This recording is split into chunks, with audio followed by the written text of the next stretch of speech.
Hi guys, and welcome to part 1 of the Deep Space Nine space station build-up, or as the Cardassians would affectionately call it, Terok Nor.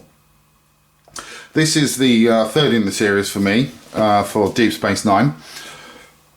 As you can remember, I'd done the Cardassian Glor class cruiser first.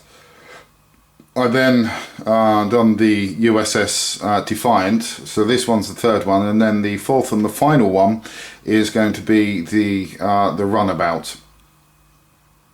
So I need to get started on this kit. Now, the good thing with this one is the fact that it is a clear kit.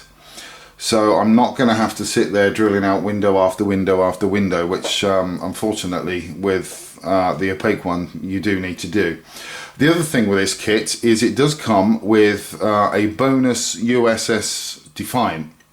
Now the Defiant is in 1:500 scale, and the space station I do believe is 1:300 scale.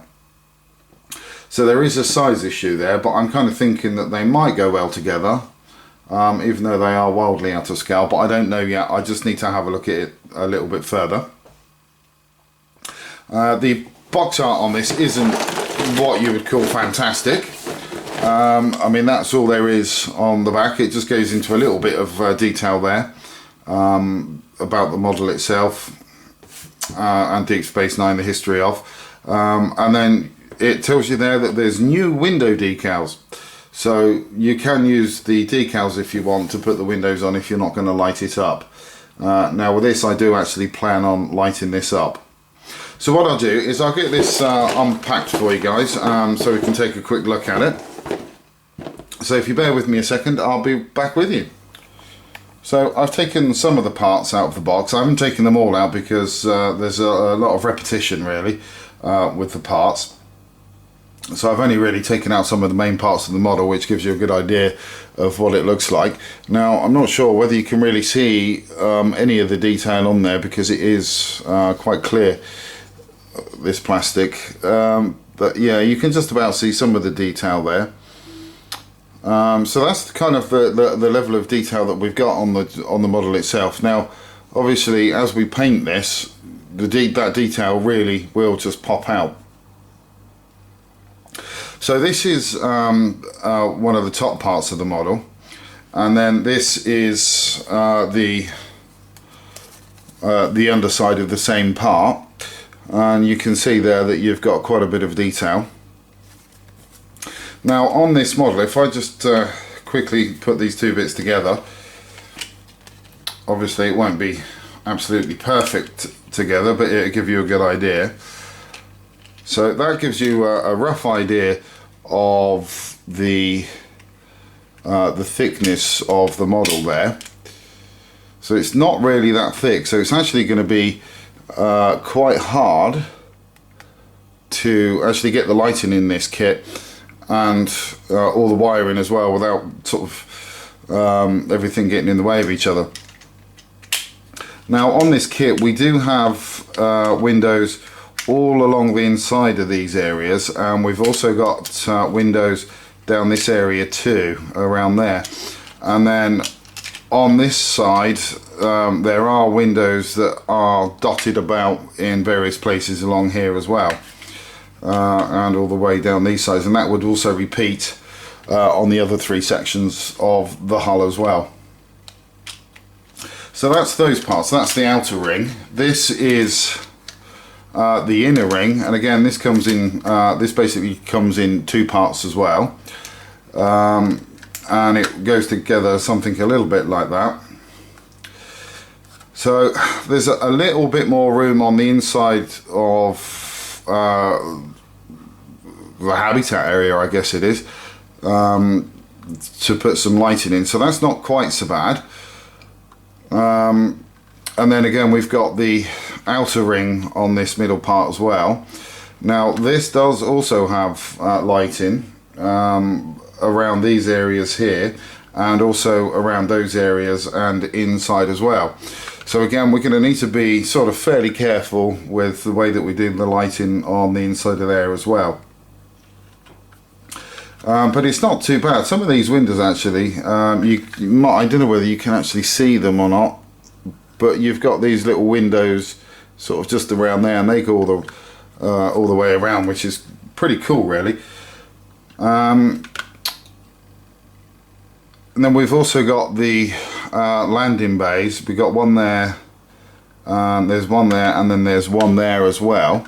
And they're for the little runabouts that come with the kit as well. So I will be doing those. Now with those, they are a bit tiny. I'll show you those in a minute. So that's what that part looks like. Now this is one of the pylons that go down. Now these parts here, they fit together, and they actually go on the inside of these parts here. You can see the just there. Now these do have a flashing LED, or sorry, a flashing light at the top and the bottom of each one of those. Now I'm going to try and replicate that as well using either SMDs or fibre optics. I'm not sure which at the moment, so I just need to do some experimentation with that. And again, these pylons here, although they don't actually have any lights on them, looking at some shows, the opening credits, there are little blinky lights at the bottom. So I'm going to need to try and replicate those as well. So I need to do that for the top and the bottom of the saucer section. So that's those. Sorry, excuse me. These are parts of the lower core, basically where the power station is, and the same with this section here as well. The only coloured plastic part that you do get with this kit is what I guess is the warp core reactor, which basically does fit in that bottom section there. So that's fairly good, because it does mean that this part here can be light blocked from the inside as well as the outside to help reduce the light leaks. And if I'm right, this part here can be too. I would just need to double check that before I commit myself to that fact, though, to be quite honest. And again, as I say, we've got these little parts here as well, and I do believe that all of these can be light blocked as well, which would be great. Now this little part here is the outer docking ring that basically sits in that gap, just like so, and that is where the USS Defiant would normally be docked on one of those. And again, obviously we've got 3 of those as well, because there's 3 of those around the station. Now one of the other things that we do have here is little mini docking ports as well. And we've also got the end caps for the pylons there, and we've also got some supports there that actually fit between this section here, and I think it is this one here, I'm not quite sure. And just there are the 2 parts to the little mini runabouts. Now I have seen somebody light these up before on a video for the DS9 station. That was on YouTube some time ago. So I'm going to see if I can try and replicate that. Bit of a brave move, I know, but in for a penny, out for a pound, I say. So I'm going to try and get those sorted out. Now this is the USS Defiant here. So we've got the upper section, and we've also got the lower section there as well. And then we've also got 2 side panels. I think, I'm not sure really, but I think they're the rear sections and they're the forward section ones. But again, as I say, you can see just by the size of it there that it is a little bit too big, but I reckon if you squint enough, you might be able to sort of lovingly mistake it for being in the same scale. But we'll soon see. Now, one of the things that I was thinking about doing with the this little mini Defiant, well, I was actually thinking of trying to light this up. But again, I need to do some sort of studying into that and some homework to see how feasible that is. I think I've seen some people do it, but I just want to sort of really check it for myself, really, to see if that is within my sort of skill set at the moment.